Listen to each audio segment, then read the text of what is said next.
ಮತ್ತು ಇಲ್ಲಿ ಕುಳಿತಿರುವಂತ ಎಲ್ಲ ನನ್ನ ಅಣ್ಣ ತಮ್ಮಂದಿರಿಗೂ ಅಕ್ಕ ತಂಗಿಯರಿಗೂ ನನ್ನ ತಾತ ಬಾಬಾದಿರಿಗೂ ನಮ್ಮ ಮಾಡುವಂತ ಹೃದಯಪೂರ್ವಕವಾದ ನಮಸ್ಕಾರಗಳು.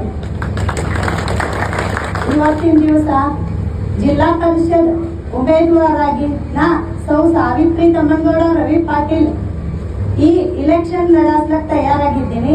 ಅದರಂತೆ ನಮ್ಮ ಪಂಚಾಯತ್ ಸಮಿತಿ ಉಮೇದುವಾರಾಗಿ ಸೌ ಕಲ್ಪನಾ ತಾಯಿ ಮಹಾದೇವ್ ಅಂಕಲ್ಗಿ ಅವರು ಈ ಪಂಚಾಯತ್ ಸಮಿತಿ ಉಮೇದುವಾರ ಲಡಾಸ್ಲಕ್ ತಯಾರಿದ್ದಾರೆ.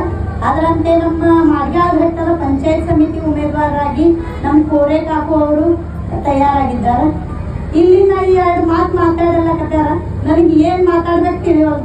ಯಾಕಂದ್ರೆ ಇಲ್ಲಿ ಮಾತು ಕಲಿಸ್ತವ್ರೆ ನನಗೆ ಇಲ್ಲಿ ಎಲ್ಲ ಕೂತವ್ರ. ಇಲ್ಲಿ ಎಲ್ಲಾರು ನನಗೆ ಮಾತು ಕಲಿಸಿದವ್ರು, ಆಡಿಸಿದವ್ರು ಇವ್ರೆಲ್ಲರೂ ಅದಾರ. ಇವ್ರಿಂದ ಏನ್ ಕೇಳ್ಕೊಳಕ್ಕೂ ಸಾಧ್ಯ ಇಲ್ಲ. ಯಾಕಂದ್ರ ಇವ್ರೆಲ್ಲರೂ ನನ್ಗೆ ಮತ್ತ ಮಗಳ ಹೇಳಿ ನನಗೆ ಪಾಲಿಸ್ತಾರ. ಅದಕ್ಕೆ ಈ ಮಗಳ ಹೆಚ್ಚಿಗೇನು ಬೇಡುವುದಿಲ್ಲ. ನಿಮ್ಮೆಲ್ಲರಿಗೂ ಉಳಿವರ್ತಿ ಬೇಡ್ಕೊತೀನಿ. ಈ ಹೆಣ್ಮಗಳಿಗೆ, ಈ ಮನೆ ಮಹಾಲಕ್ಷ್ಮಿಗೆ ಇವತ್ತು ಉಳಿ ತುಂಬಿ ಒಂದ್ ದೊಡ್ಡ ನಿಮ್ದೊಂದು ಆಶೀರ್ವಾದ ಸಮೇತ ನಮ್ಗೆ ನಿವಡಾಸ್ ತರ್ಬೇಕಂತ ಹೇಳಿ ನಾನು ಎರಡು ಮಾತು ಕೇಳ್ಕೊಂಡು